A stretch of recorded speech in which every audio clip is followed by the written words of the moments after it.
Good morning. My name is Robert Badawi. I have with me Christian Wolf. We're both program managers on the Dynamics AX platform team. I want to thank you for coming here, especially after the big party last night. It's good to see 20-something people waking up in the morning and still listening to LCS. So let's get started. We're going to talk about servicing and operations of the Dynamics AX Cloud today. This is a huge topic.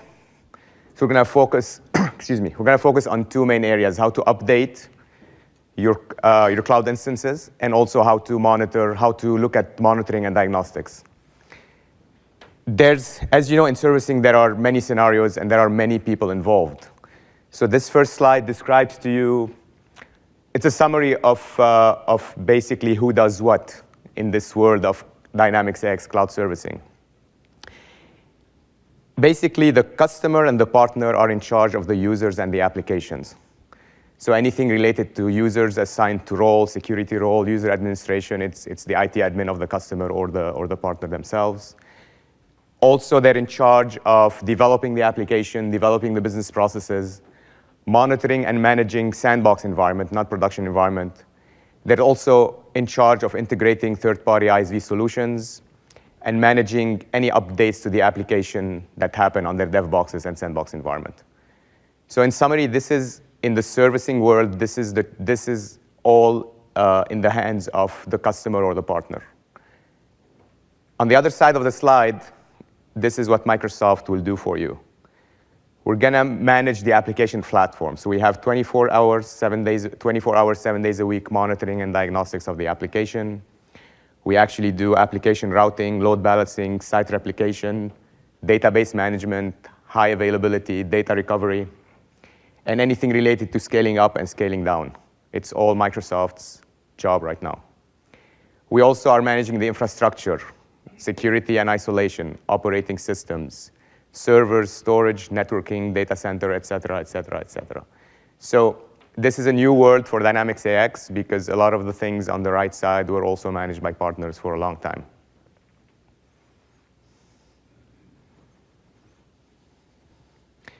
Let me go through some typical servicing operations and see how it would work. So first thing is the customer is signing up through the CSP portal.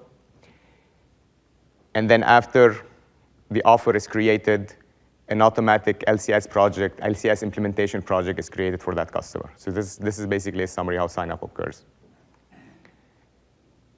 To get to deploy a production environment, a customer is typically required to go through some required steps in the implementation methodology. It's much simpler than the other complex methodology related to upgrade or basically more complex implementations, but there are only a small set of required steps in this default implementation. And once you do that, you submit a request to deploy a production environment. And Microsoft will take care of this, and you will have a production environment. A standard offer of Dynamics AX comes with 3 environments: a dev box, or it can be used as a build box also.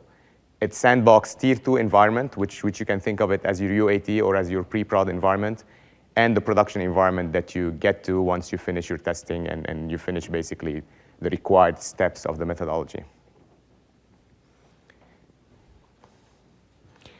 Another typical operation, or also it could be looked at as a servicing operation, anything related to access permission or permission issue in the client. This is usually serviced by the client, by the customer's IT admin. You go to basically assign the right roles, right privileges, and everything to the user. It's basically self-serve, and it's supported by the web client.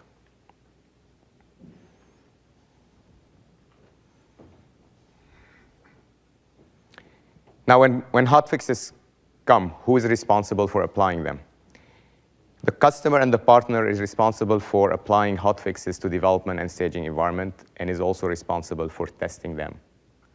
Once it's validated, a deployable package, which is usually the hotfix is in the form of a deployable package, and it depends on the type of hotfix, but at the end, you will be creating what we call a deployable package. And this will be submitted also through LCS, and Microsoft will take care of deploying that hotfix to the production environment. So who's responsible for whenever there's an application error or a bug? How is the typical flow? The troubleshooting happens initially by the partner. And if it's identified that Microsoft is responsible for the issue, a ticket is logged through the LCS support portal. It comes to Microsoft. Microsoft will fix the issue, create a hotfix, and then we go back to applying the hotfix that I spoke to you before.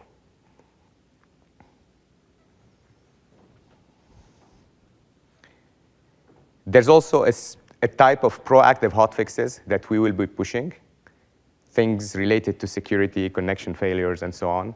We will be pushing directly to the production environment. This basically, in that case, the customer or the partner is not involved.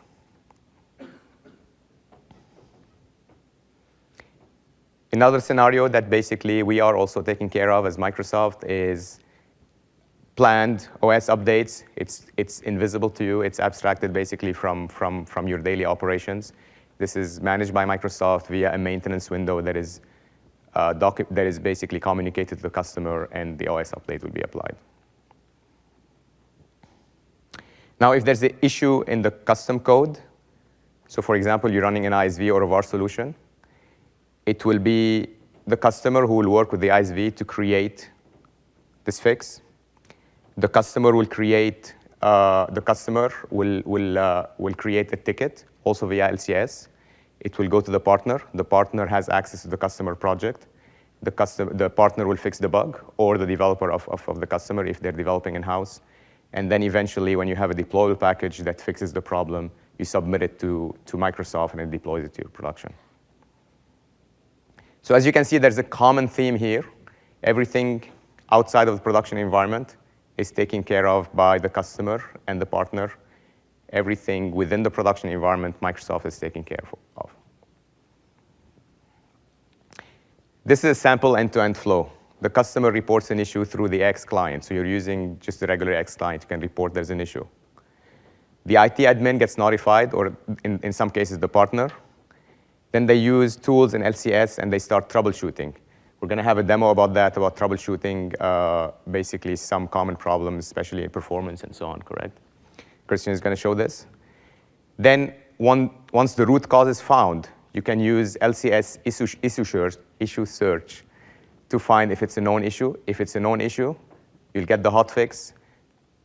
The customer or the partner will apply it on the dev box, sandbox, validated. Once the validation is done, you request for the Microsoft service engineering team to deploy it to production, and it's deployed.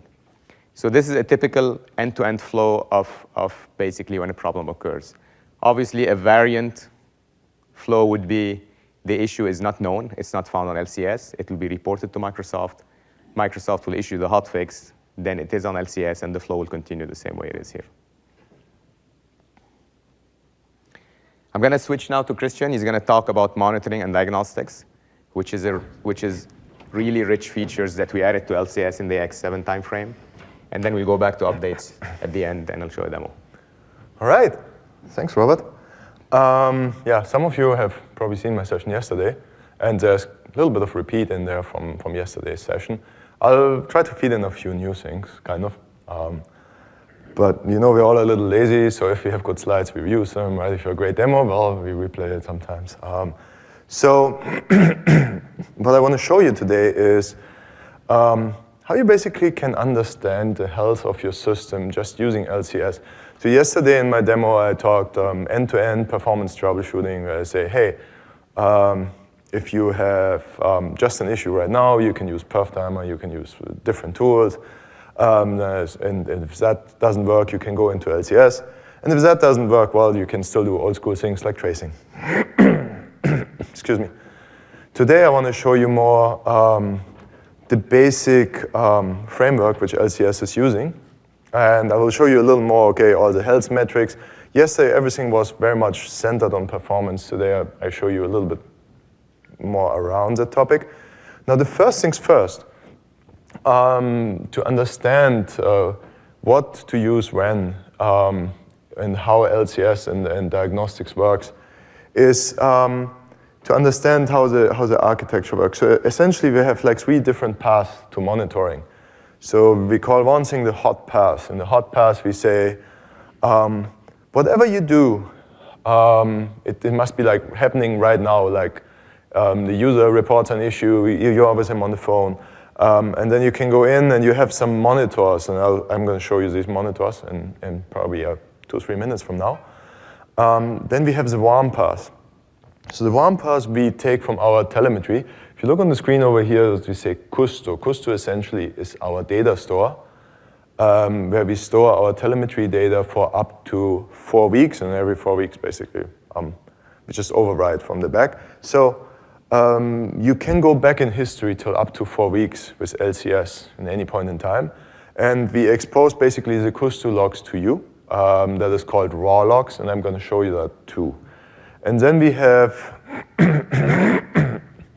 a third tier of analyzing, which is more like for things like Power BI, for business reporting. We call this the cold path. This is more like our own Power BI reports, but also some of the dashboards which will be exposed to you in the near future. So what I mean with that is, like, we somehow cannot export our Power BI reports for you to be visible, but we want to build a dashboard, so if you have multiple implementations, you can at least see all of your implementations. So we have a dashboard for our own people, for our service engineers, and so we want a dashboard for you too. And this is basically getting data from the warm path and from the cold path, where we say, okay, this is just like our long-term data store, the data is aggregated. You can see, for example, how often did I open the sales order form, how often did my posting go wrong. But you see it all on an aggregated level. So you see, okay, in 1 month, 5 times my posting failed for whatever reason. So let's talk a little bit about the tools. Yeah. So we basically separated in the past a little bit between monitoring and diagnostics. Monitoring was more, okay, I log in and I take a look and see what's going on. Diagnostics was more like some sort of like an automated tool. Honestly, now it's all a little bit convoluted. It's all like, essentially we call it environment monitoring, and that's more or less our new diagnostic story. The old diagnostics framework, which I will also show you, there's really not much engineering besides rule uptake for AX7 rules happening there. So for the monitoring, we have basically like 2 different, we say, monitors and metrics, and I'll show that to you in a few minutes. The monitors basically tell you, okay, my CPU of my OS right now is 70%, or my OS is constantly throwing errors. But the metrics would just tell you something like, oh, my AOS crossed the 70%, so I may want to get a, like sort of an alert or things like that. So, and then we have like the diagnostics, where we have some tools like, I mentioned a few performance counters, performance timer, we have the activity monitoring, our own SQL diagnostics story, and we have the raw logs we collect exposed to you. And then for analytics, well, we have our ETW events, which is basically either something where you have a repo reproduce, we collect the ETW events imported in a tool called TraceParse, and you can analyze. Or we have Power BI reports, which are not exposed to you, but S8 will create like a dashboard for you at some point. So this is like a little bit an overview of the data sources. So that blue thing here, performance counters, maybe hard to read. Then diagnostic events, crashes. Then we get data from SQL Azure. We get data from Query Store directly. So any one of you used Dynamics Perf in the past? Yeah. And essentially what we want is that SQL Insights is replacing Query Store in its entirety. So we want to basically, is replacing Dynamics Perf entirely. Mostly because there's really nothing you can do with Dynamics Perf. We cannot give you access to a production system in a PaaS environment, right? I personally love Dynamics Perf, so I commit, but yeah, we have to replace it in this sense. It shows you information about availability, events, and then essentially we get all the data sources, like performance counters, system counters, ASP.NET, events, ETW. We get like our own events from the AX7 server. our retail server management report. All of these programs and components of AX basically send events into our Kusto database, where we pick them up and do some fancy analytics on our own. So we data mine this data by ourselves. It is automatically cleaned of any PII data, but we basically use it for getting usage statistics. So how many daily, weekly active user, monthly active user, how many slow form openings, how many slow queries, is there any query which needs tuning, is there any forms which need optimization, is there any user process which is not working well. So basically, whereas in the past we had to wait for you to tell us the issue, we use this like new world where we have our telemetry telling us what's happening to be a little more proactive about fixing things. So whenever we can and whenever we see something ahead of time, we address it, hopefully sometimes even before you notice. Then, yeah, other things around availability is AX ping. That is requires a little bit of explanation, and Azure Data Center outage detection. So that works somewhat and sometimes not so good. We had, for example, a customer which had an outage, and unfortunately, AX ping, the service engineer who would get the alert reacted a tiny little bit too late, so the outage happened. So, but ideally, we have like this AX ping is like an automated tool which gives us alerts if your AX7 installation goes down. So it's basically a tool which is like living in LCS, the LCS architecture, which sends like a hello to AX, and then in AX triggers like transaction. So it's doing like a read from a table and then like maybe an insert and update and delete. And then basically it says, oh, okay, so I got my AX system responded, it did a transaction, my AX system is ready to operate, yippee-yay. Or, well, my AX system responded, but I didn't get like a positive answer from my transaction. So this is a thing which works behind the scene, which our DSE see, which we expose more and more also in the dashboard of LCS. And I'll show you where these things will light up. Speaking of that, we go for a demo.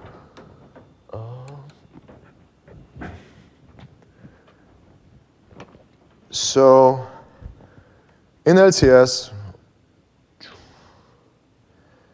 whenever we open our environment, come on, let's just go here.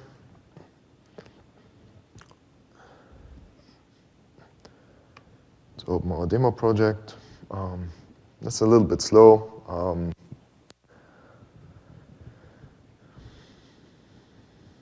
Come on. Hello.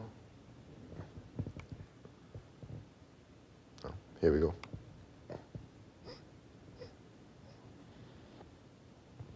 So whenever you are in your environment view, right, then you have the full system diagnostics and the environment monitoring. And the full system diagnostics doesn't have much of what it used to have. So in the very past, there was like dozens of rules in AX 2012. And for AX 2012 deployments, those rules are still there. But for AX7 deployments, these rules are basically, we removed most of them because honestly, there's nothing like you could set up wrong. So in the past, we checked, did you set up your temp tables correct? Did you set SQL Server to be background process, and so on and so on. We checked all these little things. We checked if you have like backups configured, and so on. But all of that in a PaaS world is now automated, right? And it's done by us. So, well, obviously, we have our own monitors to tell us if something went wrong, but obviously, that's nothing which we need to show anymore. So we removed all these rules, and now system diagnostics contains only business rules.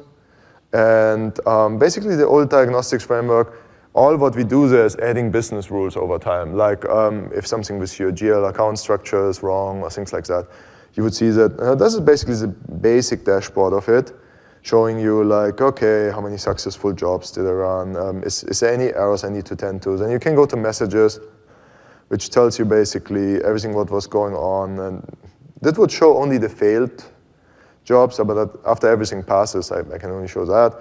You can see some rules. Okay, the vendor invoice validation, the passed.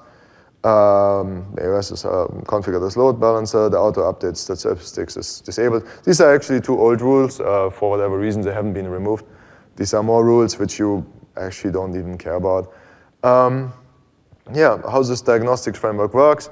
It's basically running on the AOS job, which collects all this data and then uploads it into LCS. It does it every 24 hours. And we also use that as like a piggyback mechanism for SQL Insights, which I will show you like in a second. So SQL Insights is based on a job running on the AOS, collecting all kind of query store data. And we use this trick because only the AOS has rights to access SQL Server and has rights to execute DMVs on SQL Server and query store queries. So instead of us breaching our own security and kind of like forcing our way into SQL Server, we just do the sidestep over the AOS. And the other option you have down here is basically the environment monitoring. The environment monitoring always goes you into this activity view. And this activity view basically consists of few different graphs. So the first thing is the activity monitoring. So this shows you how much activity happened at any given point in time at any AOS and how much DTU, database transaction units you were consuming. So this is basically the DTU gives you like an information how much load was there. You can see there was not super much load. And you can basically, if you click on these things down here, you can zoom some things out, some things in. And then basically on the DTU, you can see, oh, well, here was like some 40% utilization on the SQL Server. Maybe I want to zone in a little more on that and just see what happened. So, oh, well, of course, only 31%. But what happened exactly when this 31% happened here? You could, for example, see that. So essentially, when any of these graphs here is like really big, right, you want to know, okay, did the user do something? What did the user do in this case? And that gives you a first level troubleshooting information. I see, oh, well, the administrator did something and Manali, my coworker and friend, did something. So let's figure out, let's see what the admin did. Let's just see. So I click here and I go down and I see, oh, well, so the admin ran like a few GL jobs. And then basically seems like the ledger journal trends. So he worked somewhere in general ledger. So I can figure out already on how much, basically not time so much. It's like activity is relative. It's like not exactly like, okay, but you can say 15% of the activity was in the ledger journal trans daily. And then he did some task recording, so the system spent quite some time on the task recording. So if there was any issue, then I would assume it was something having to do with that. So maybe I narrow down a little more. And then I can go down here, and I can basically see all the different steps this administrator guy here did. So, and I can see which controls he used. So I can make it a little bigger. And can just see, oh, okay, so he went into the ledger journal trans, he went on the overview grid, so he marked the active rows, he set a value. So you can essentially understand very quickly what did the user do at this moment in time. And you can really understand it to the minute. So if your user comes to you and say, hey, I had a problem at 8 o'clock and 20 minutes, and it was going till 8 o'clock and 21 minutes, then I can very quickly figure out, okay, so what are the steps he did, right? So I can say, okay, okay, so this doesn't fit. It's just a sample, right? But you can figure out, okay, what are the steps this user did when he had this trouble? And you can drill through very easily. So that's basically a first level troubleshooting. And then you can see, okay, what were the raw logs in this time? Maybe there was like something going on, right? And now and that filters basically here, already pre-filters. After I filtered before on Ledger Journal Trans Daily, this pre-filters all the raw logs. And honestly, this view is a tiny little bit, I would say, it contains a huge amount of data.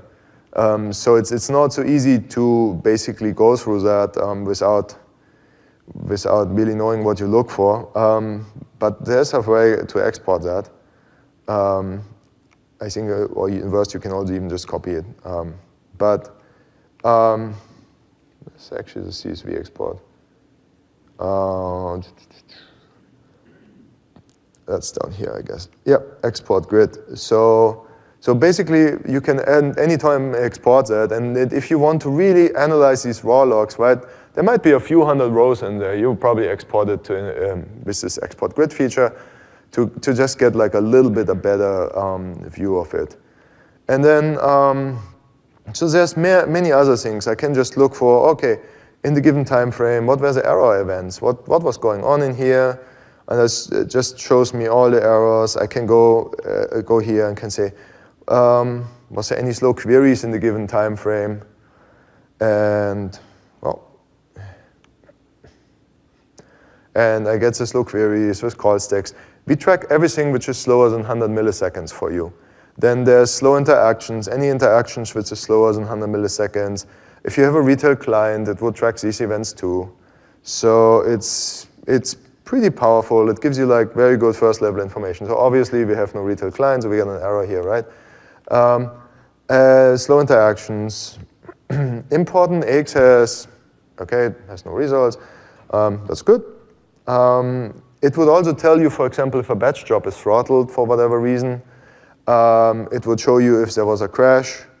So I know that this system, for example, crashed somewhere at this point in time, in this time frame. So let's just search for it. So we can figure out, hey, did this system crash for whatever reason? So that is particularly referring to AOS crashes, right? So, you get a whole ton of information about what was going on during the time the user reported the problem for you. So instead of in the old cases where you really would need to do things like, do you have a repro? Can you somehow tell me what's going on? Do you have to describe me? Can you describe me? All of these things. That's all gone. You can see deadlocks, you can see crashes, you can see all the events based on a specific activity. So it's really like very, very, very cool in my mind. I like it. I hope you will like it too. So let's go back here. The other view I want to look at with you is the environment view. So it starts with an overview. And basically, it gives you like this super high-level metric. So these two check marks are basically AX ping. They say, hey, yay, we are available. The AOS responded, kind of. And then we have the breakdown by service. So it goes down and says, okay, the AOS service, its status, how many monitors, and which of the monitors are healthy. Obviously, the retail guys added tons of monitors. We on the AOS side, we didn't add so many. Well, we have 14 down here. And then it splits out unhealthy monitors, if any, right? And then so one of the two is more like CPU time, right? The other one is basically more like metrics, like was there any errors, was there any failures? Let's go to system AOS. That should be the AOS proper. Certificates expire. Let's see what counters we have. So this is more like available M bytes. What was the CPU in the last hour? So, and it gives you like this chance to filter basically by hour, by 6 hours, by 12 days, by 1 day. Let's go. Oops. Yeah. Let's see if we can do 6 hours here. No, it doesn't like it. I need to check with my engineers why that happens. But, oh, actually did it work? Yeah. Yeah. So you can basically see for the last few hours, last few months, right? You can see like maybe, let's see if a week goes. Yeah, it's loading. So you can see, oh, for the prod AOS 1 and 2, and for the reporting services, you can just see what was happening. Yeah, what was the CPU utilization? Oh, there was a little blip. It was like higher CPU utilization on this AOS in this time. So you can get these metrics like really quick and can get an overview. How's my system performing? Why is it performing slow? And you can get this data we stored for up to a month. So that is the warm path, so you can go back up to a month. So with that, we are similar to the other logs like SQL Insights or the Activity View. The other view is symmetrics, which is more like okay, so this is what is going on, is there anything wrong? So we see, for example, there was like a SQL deadlock, SQL statements failed, things like that, slow SQL statements. And we have a few more metrics, and these metrics are basically kind of like if you go above a certain value, it's basically like telling you. So, and then you would say you can do the same thing like before. You can go back to a month. There's like a little layout glitch here with Chrome. So, but yeah, you can see basically, okay, the channel database on retail, what was the activity on this, or the latency. So tons and tons of counters. And obviously, we cannot go into every little counter here, but you kind of get the idea, and you can start using that and looking and saying, hey, yeah, I want to see if I have any SQL deadlocks, right? Well, boom, it's here on environment monitoring. Or on the health monitors, I just want to understand what was my AOS CPU time at a given point in time. Yeah, it's all here for you. What was the AOS under distress? Did it not have enough memory? Anything like that could have happened, right? And the last but not least, I want to show you the SQL Insight story. Well, I prepared that. So all of these views, by the way, they work with like a date. So you basically enter a date, it's always UTC time, and then you either go back in time, or you basically, even with the raw logs, you give a date range. Here you basically select the date range. You can also select a specific time. And then on SQL Insights, yeah, what it basically does is it shows you, in this given time frame, which I selected here, all the slow queries which happened and what resource consumption these queries had. So it doesn't only show me like, okay, only like the CPU time. It shows me, first of all, the duration. Then it shows me how many logical IOs the query needed, how much CPU time. So then I can go through and say, oh, well, my DTU was really high. I want to know if anything took a lot of logical IO.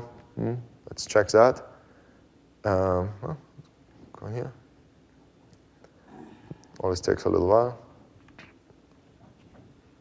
Christian? Yeah?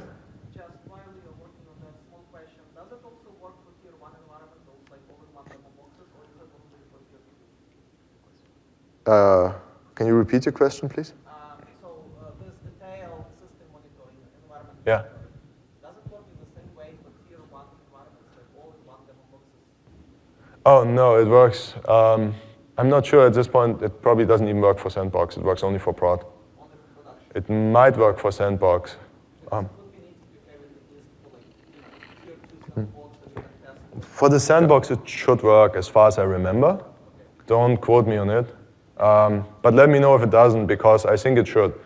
And that was my last information on it. The question was if this monitoring works for tier 1 or tier 2 sandboxes. I believe for tier 2 it works, which are the pre-prod environment. Yeah, but not for dev systems. For the dev systems, not all of these will be working. So, yeah, and basically it selects, if I find a query here, it selects it everywhere. So I can say, okay, so this query down here took the most CPU time. I can then start getting some idea here. Okay, what is the execution count? So you know basic query tuning things like if the execution count is very high and the execution time is very low, there's really not much I can do about it.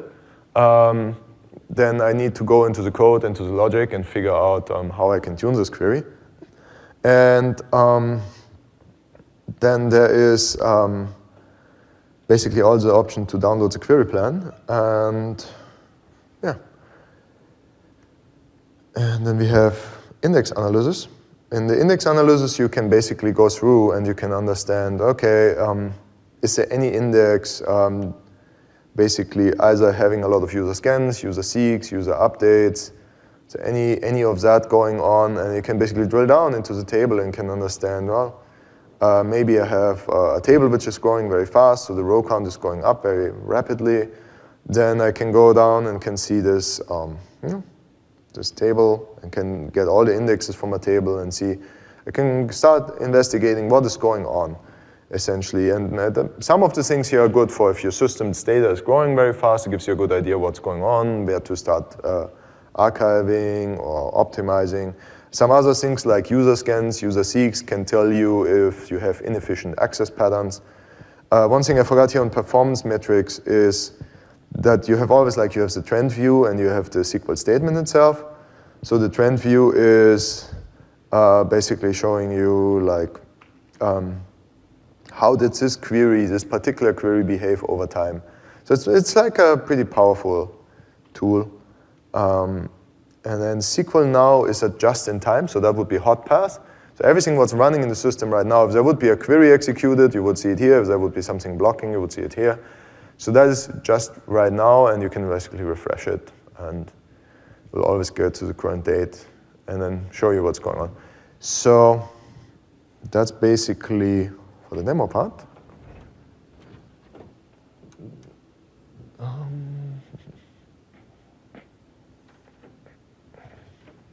Was it 5? So what we are planning. So the first thing, bad message first, I guess. This Uber dashboard right now, where you can see all your deployments, that's a little further out. This is this action-oriented dashboard. We have it for internal folks already, but right now we have a little bit limited resources because we do many things in parallel. So that will take a little bit of a while. But this dashboard basically, which gives you an overview over everything that's a little further out. The issue detection using pattern matching is actually implemented. And you can basically access that as of now. The ability to perform simple database operations is not yet there. So the simple database operations, so what the pattern detection is basically just telling you, hey, I had a crash and there's a hotfix available. You may want to request this hotfix. So we obviously don't auto-update your system just in the backend. But if we have some detection which tells you, okay, there's something you could do to improve the system stability. So then the ability to perform simple database operations. So that is basically something like a kills bit, something like an update statistics, like create an index. Because when you need a DSE request, like a service engineer request for every little small operation, right? This is just very time consuming. So you essentially want to do these things directly from LCS, and that's the direction we go. So we want to add this feature in due time. So we want to improve the system diagnostic tool a tiny little bit. The batch process monitoring, that's a big work item, the business process monitoring. We speak about that in just a few minutes. And then the Power BI reports, I think we actually decided that this may not happen. Just technical reasons, it's just impossible to access them. So I have a few wireframes here, and some of them are repeats, and so I'll go through that a little quick, but speak a little bit to everyone. So that is basically what you see here is how we envision your main health dashboard for a specific environment. And you can see in the middle you have these alerts which show you, okay, this is all what's going on. And this alerts basically will pretty much replace the old diagnostics framework. So once we have that in place, probably we just retire the diagnostics framework and remove that link. Because that will be these rules, plus a few more rules. So it will be diagnostic rules, meaning business rules. So if something is wrong in your account setup or anything like that, or invoicing is going wrong, we show it here. But then there's also the CPU and like the other things like the health metrics bubbling up essentially. So it will be more like a bubble up view. So that's not released stuff, that's stuff which we work on and hope to ship at some point. Then this thing you have seen already. That is all in place. So, no, come on. This is basically the pattern matching. So, I say parts of it is implemented. You can actually access this menu already. But it doesn't have many patterns, so it doesn't kind of show. That's the thing. So it really shows only something. You will see the link only like if you find something. It's kind of like yeah. And we have to add more and more patterns. So far, we have only 7, 8 crash patterns. So when your system crashes for whatever reason, and we have a hotfix for that, then we show it. But that's kind of it. So there's not much there yet. That is the batch job view which we are planning. And this will be very similar to the business process view. So essentially, you can see how the batch jobs were running. You can see if they run in the usual time. So for example, the average time is what we mark here, this little gray bar. And the total time it took on the last run is this. If it's something failed, we show it here. And then we show like some system parameters based on the batch job. And this kind of view, we want to have also like some little bit similar view for business processes where you can see, okay, my business process, sales order invoice, basically, or my sales and marketing, this and this and this runs always well. All my invoices always go through. My posting always happens. But sometimes my reports just don't get created. Or sometimes I do a web service call to get some numbers about like tax or something like that, and I don't retrieve data from this call. So it would show things like that. So let's see. With that, I go give back to Robert.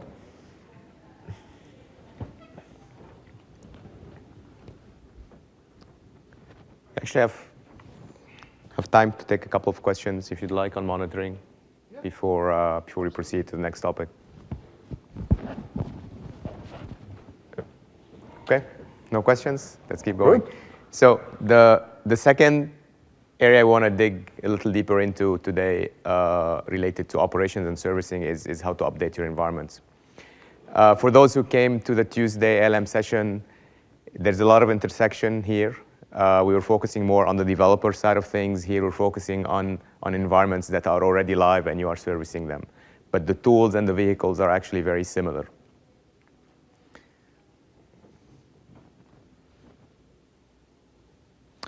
Our goal in this whole story is we want to get to a point, and we're close there, where everything is self-service. It is something you don't need Microsoft.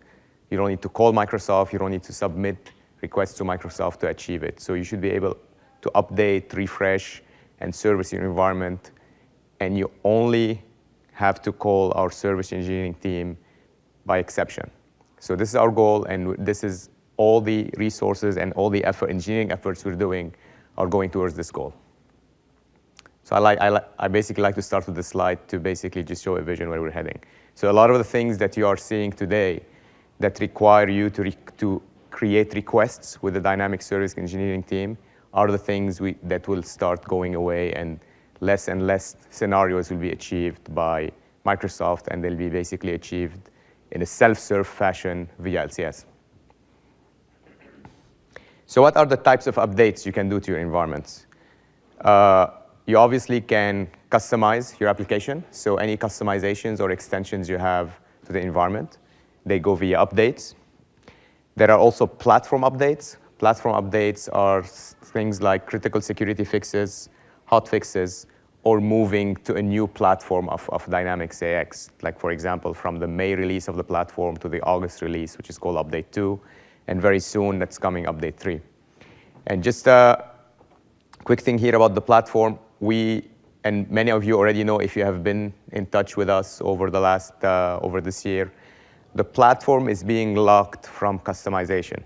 So as of this fall release, you will not be able to modify code or overlay anything in the platform. And the platform is defined as 3 models: the application foundation, application platform, and test essentials. So very soon, anything related to customizations or X++ hotfixes and so on will only apply to the application, not to the platform. Another type of update is application updates. These also come in terms of X++ hotfixes, or some of them are also binary hotfixes. And the other is cloud infrastructure update, which is something Microsoft takes care of, and you are really abstracted from what's going on there. When our updates apply, anything related to the platform or to infrastructure is basically within a Microsoft plain maintenance window. Microsoft will notify you that an update is going to occur. They'll give you 2 options to choose. And in a lot of cases, you should expect downtime, and you will actually select the option you prefer, and the update will occur. The second type of update is a customer or partner-initiated update. You can decide to take it whenever basically suits your business cycle.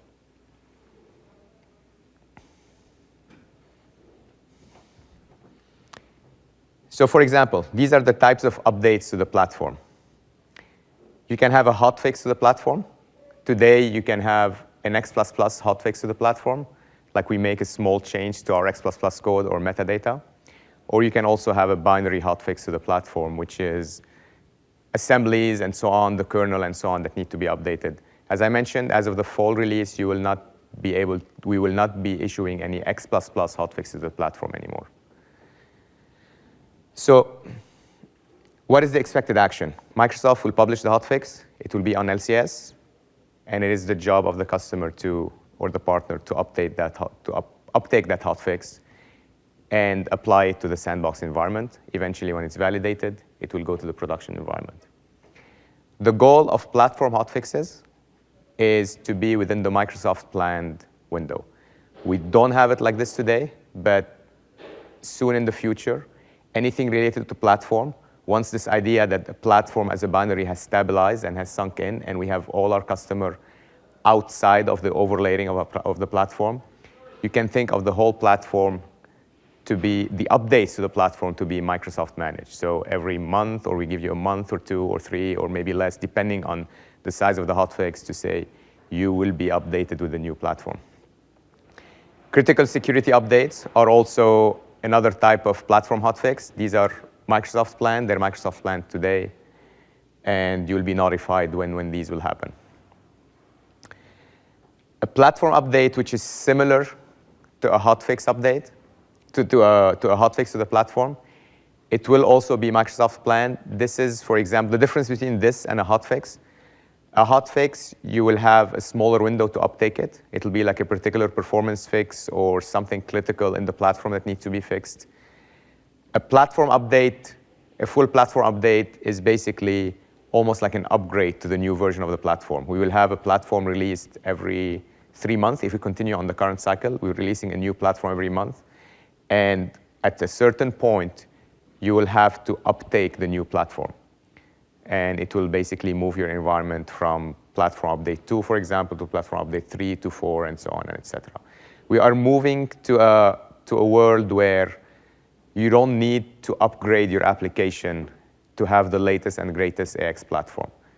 So it will remove a lot of expensive upgrades, a lot of basically pain from the past, where even just to fix performance issues, to take new features in the client, take new features anywhere in the platform, you actually have to go through an upgrade. And that's the reason we are locking the platform. So we are moving to this world where the platform is going to be continuously upgraded or updated. We will have a platform every 2 to 3 months, and your application will not be affected. As of update 2, which is the August 2016 release of AX, as of the update 2 of the platform is not only functionally compatible with previous application, it's also binary compatible, which means if you are not overlaying any code in the platform, you can drop it on any AX environment, and you don't even need to compile your code. So you don't have to resolve conflicts, and you don't even need to recompile your code. We reached that. You have to be on update 1 to achieve this. RTW is an exception. So as long as you started your environments on the update 1 platform, every subsequent platform you uptake, assuming, again, you're not overlaying any of the platform models, you are functionally and binary compatible with the existing application. So this is the goal. This program is in preview today. It will not be in preview starting the fall release. And it's a change of culture for us at Microsoft. It took a long time for us to get to that stage. We've been working on it to separate these for a long time. It's a change of culture in the ecosystem, but basically get ready to get to a point where the platform is continuously updated. The other types of updates are application updates. For those of you who know AX, there will be not many changes here in how we deal with those, except we're going to have better tools for you, better ways to apply them, but there will always be hotfixes. which are granular X++ hotfixes, for example, regulatory features, simple changes. There will be delta changes. You can apply only a specific KB. And if it's an X++ hotfixes, Microsoft's job is to publish it to LCS, or even if it's a binary hotfix, the partner or the customer will uptake it. If it's X++, you put it on a dev box, create a deployable package, push it to sandbox or to production. If it's a binary hotfix, you simply uptake it from LCS and you apply it to development and production. And once you're ready, Microsoft will apply it to your production environment. Critical security updates, these will also occur in the application, but this also be in the customer planned window. So anything related to the application will be in the customer planned window. It will not be in the Microsoft planned window. The customer can uptake it when they need to. An application update, it's also in a customer plan. An application update is something like we released the new Dynamics AX in February 2016. There was an application update in May 2016. We refer to it sometimes as 7.01. And there will be an application update under the Dynamics 365 umbrella in this fall. And we might refer to it as 7.1, but it's really AX under the Dynamics 365 umbrella. So these are also large upgrades. These types of updates typically require upgrades. You need to upgrade your code and so on. So it is also customer planned. Microsoft is not going to push this upgrade on you. And customizations are another type of update. So you are running on third-party ISV code or partner code or even your own customization. You have added some features to your application and so on. You create a deployable package. And in this process, Microsoft is not involved. It's basically the customer and the partner, and you update your application. So all of these updates, even though there's too many types and a lot of scenarios, there are really not that many assets for servicing, and which simplifies the ALM. You really have the concept of a deployable package and an application hotfix. That's all you need to know about. That's the only thing you need to learn when you're updating your application. A deployable package can either come from the application, so it came from your build machine or your VS machine. It's a customization, or it's even an X++ hotfix that you apply, or it's a binary hotfix that came from Microsoft or a new platform, for example. But they're both in the form of what we call a deployable package. And the third type is an application hotfix. It's a file. It usually has the suffix SCDP, and it can only be applied on a dev box.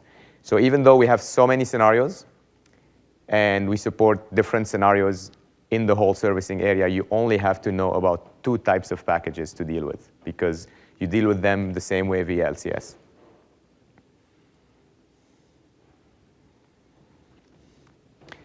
So before I go into the demo, let me describe a little bit the flow of how you apply a metadata hotfix. And I know some of you maybe were in the Tuesday session. This slide is a repeat, but I think it's good to repeat it over and over again, because we do want to make sure it is very clear how things are serviced. When you take a metadata hotfix, you actually find the hotfix in the LCS tool. When you search in the issue search, you will package it, download it to your Dynamics AX development environment. You will install it on your dev box. You will use VS conflict resolution tool to resolve any conflicts you might have, because it is possible you are overlaying that code. And there's a lot of great tools. I don't know if everybody here has used AX7 so far. The tools for conflict resolutions are pretty good, and we can auto-resolve conflicts for most cases because our customization is very granular. So you build, after you resolve the conflicts, you build, you test, you validate, you create a deployable package, you upload that deployable package to the asset library in LCS, and at that stage, it's a deployable package, so you will apply it like any other hotfix that comes from Microsoft. So your goal is always to get to a point where you have something called a deployable package in your asset library, and this is what you take and you apply to sandbox and production environment. The second flow of flying updates is binary hotfixes. It's binary hotfixes, but again, it also applies to other types of deployable packages. So a deployable package that's created on your dev box and uploaded to LCS, it will follow this also. A binary hotfix can be directly applied to any environment. You can put it on a dev box, you can put it directly on a sandbox, and you can put it on a production environment. So typically, you want to start with the dev box, validate it, make sure everything's fine, move to tier 2 sandbox, apply it, validate, and then request Microsoft to apply it to your production. So, and this slide is very important because this is also how we will service the new platform. So if you're doing what we used to call upgrade, but we're using the word update right now on purpose. If you're really moving from the May release of the platform to the fall release of the platform, you will get all the new features of the platform without upgrading your application. You will simply treat it like a binary hotfix. You will go through LCS, click on maintain environment. I'm going to show a demo here. Apply the platform, and you will magically be on the newest version. It even applies for things like branding. So even if you're running and we're testing this actually this month, even if you're running the application of the February 2016 release, you update your platform to the update 3 that's coming in fall. Your application will be running on Dynamics 365 for operations because this is the platform. Your business logic, anything related to the application stays the same, but the platform will become Dynamics 365.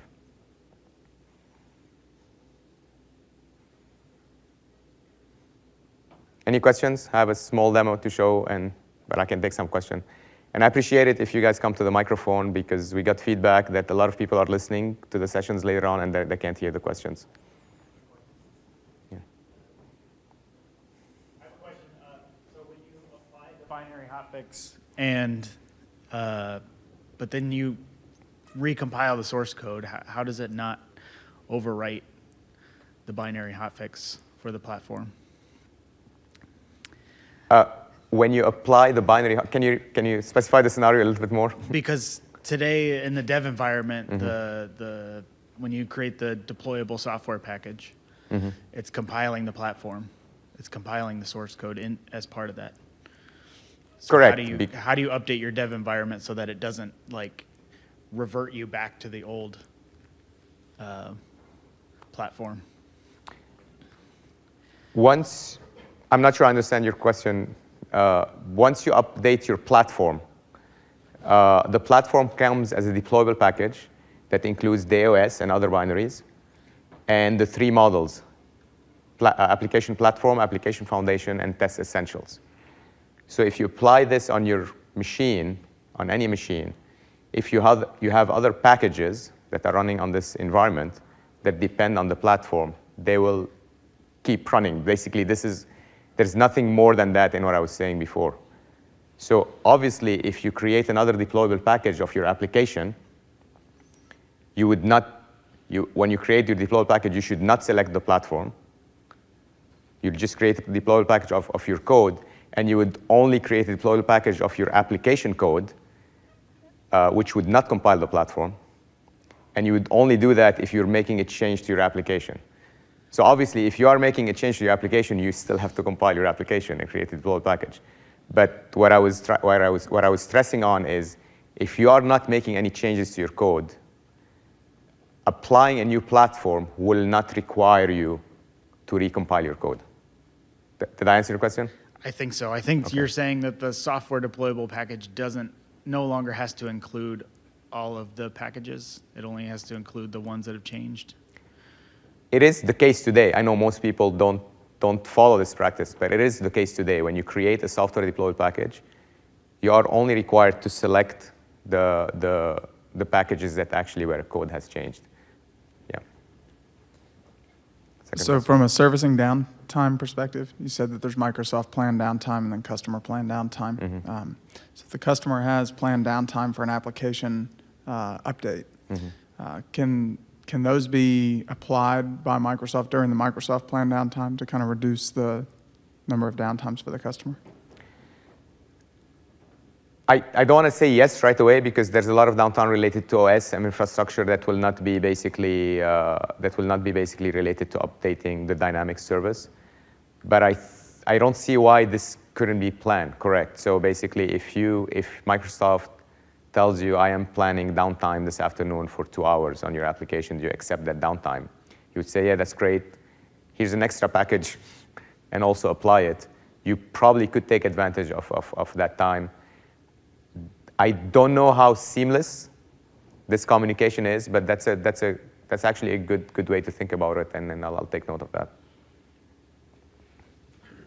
No question. When it comes to Sandbox and Dev, do you patch the OS or does the client patch the OS? Yes, that's a good question.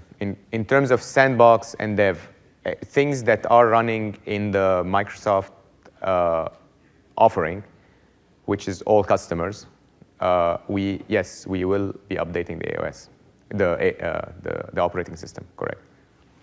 There might be an exception to development environment that were being discussed, but our goal is to basically take care of things that are basically in the cloud.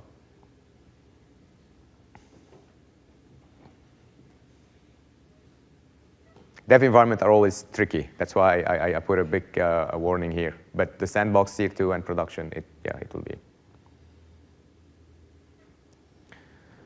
OK, let me show a small demo.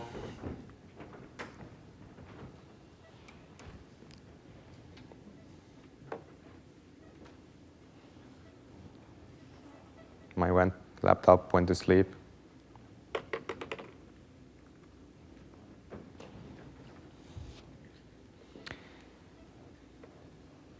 So I have here an LCS project. It's a customer implementation project. I want to start by going to the asset library. Actually, no, let me go and start, to the production, to the Sandbox environment.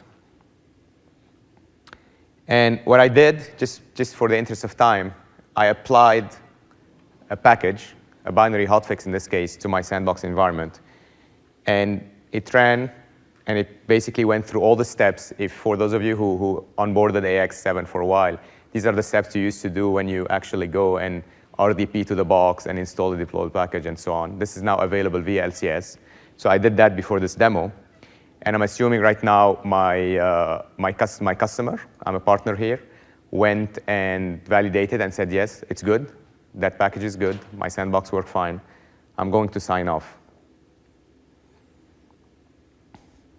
Once I sign off on this, we know that that deployable package, that binary hotfix is good. It's good to take to production.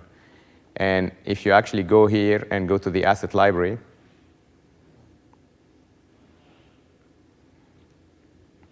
and select software deployable package, I do have this binary hotfix here that I was dealing with, and it has been marked as a release candidate.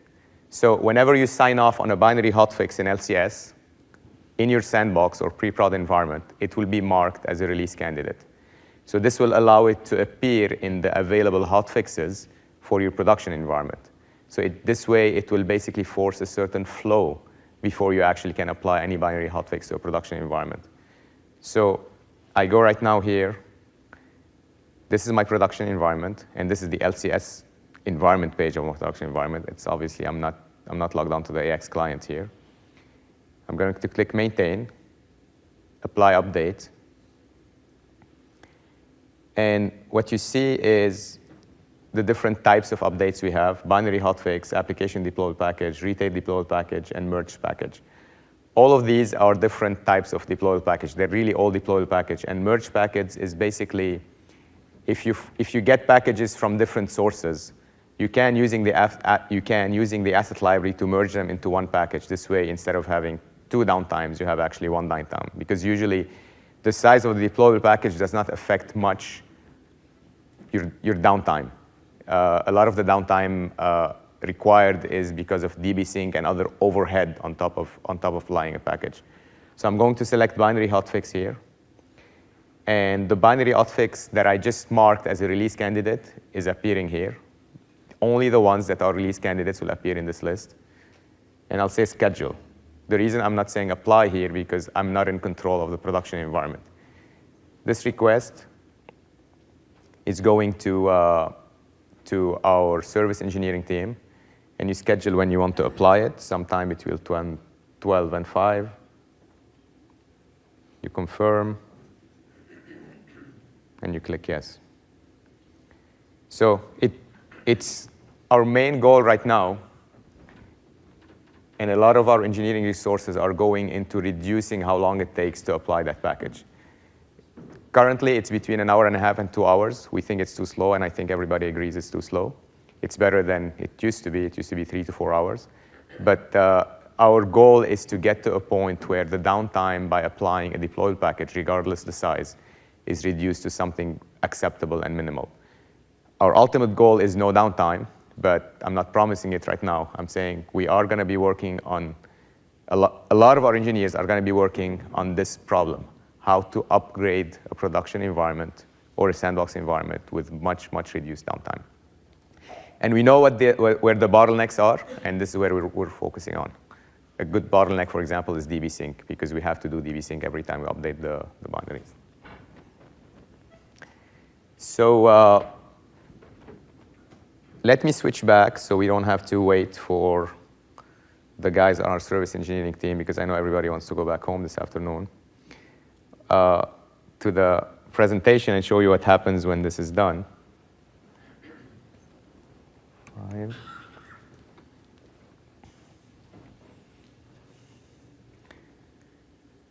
So we have shown this.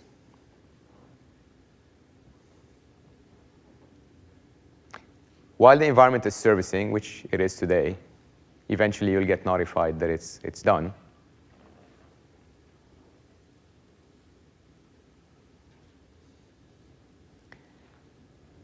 You have the choice to close the servicing request. You'll get this button, you'll go back to your production environment, and there's a button that says close servicing request. You'll click on it.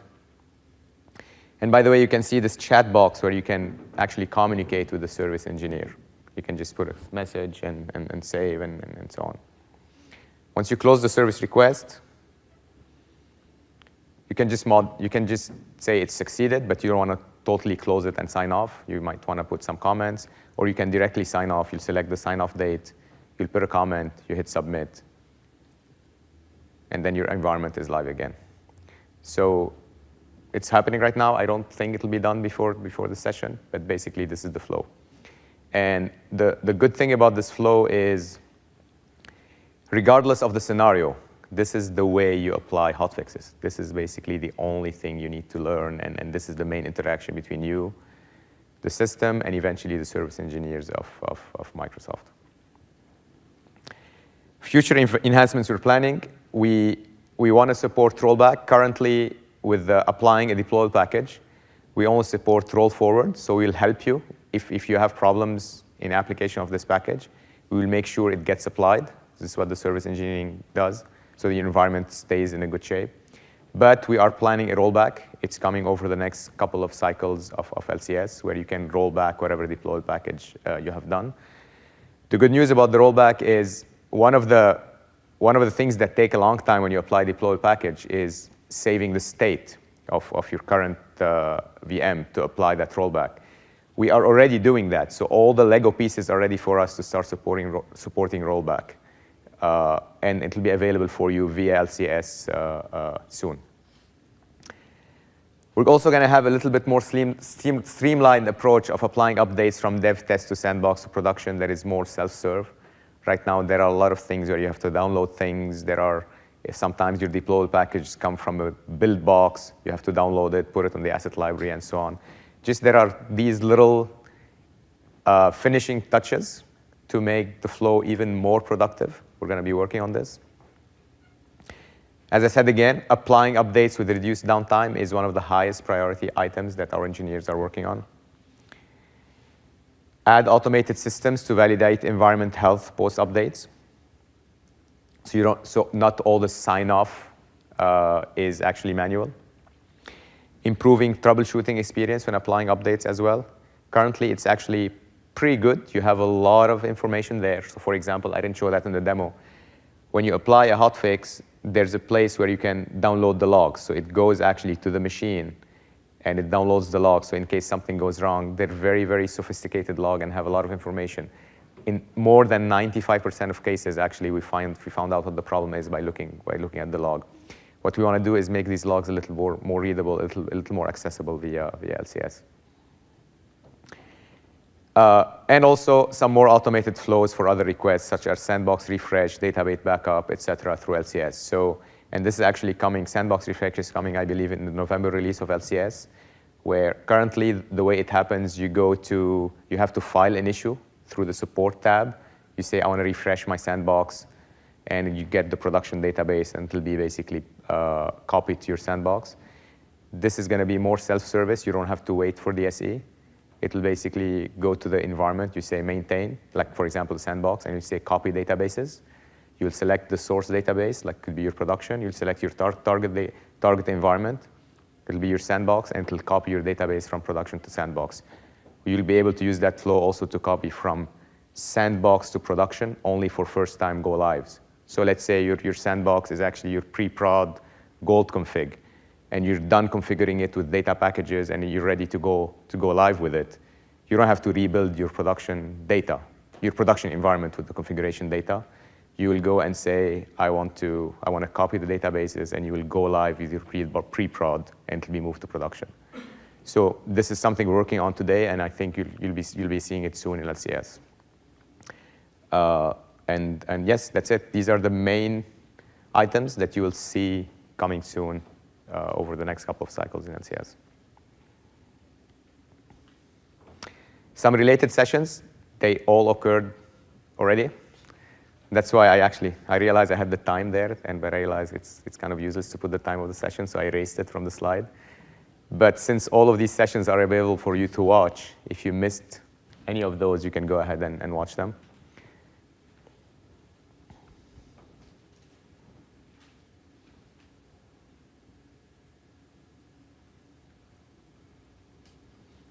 And here are some more IT Pro resources. You probably have seen the slide before. And please use your Ignite app. I hope everybody's using it, and evaluate that session. I believe we have 3 or 4 minutes more for questions. So if you have questions, please go to the microphone. When the system is being serviced, does the end users get a saying, hey, the system is servicing, about to happen, please close all your Oh, yes. stuff?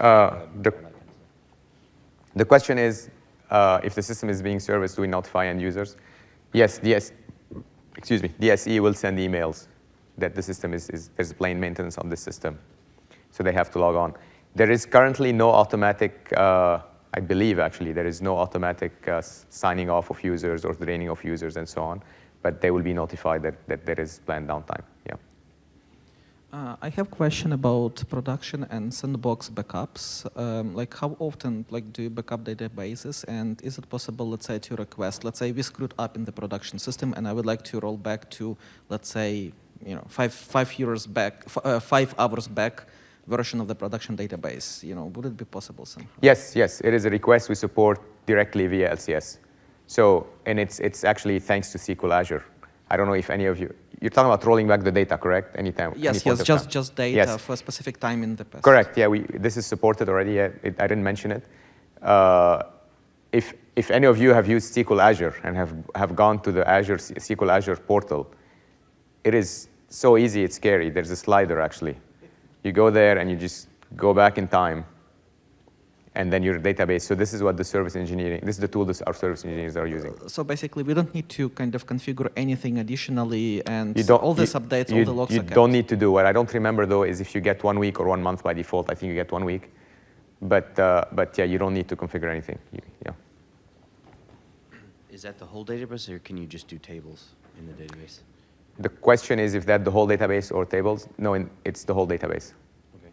And then one other question on the enclosed monitoring, the queries that you have the drop-down on. Yeah.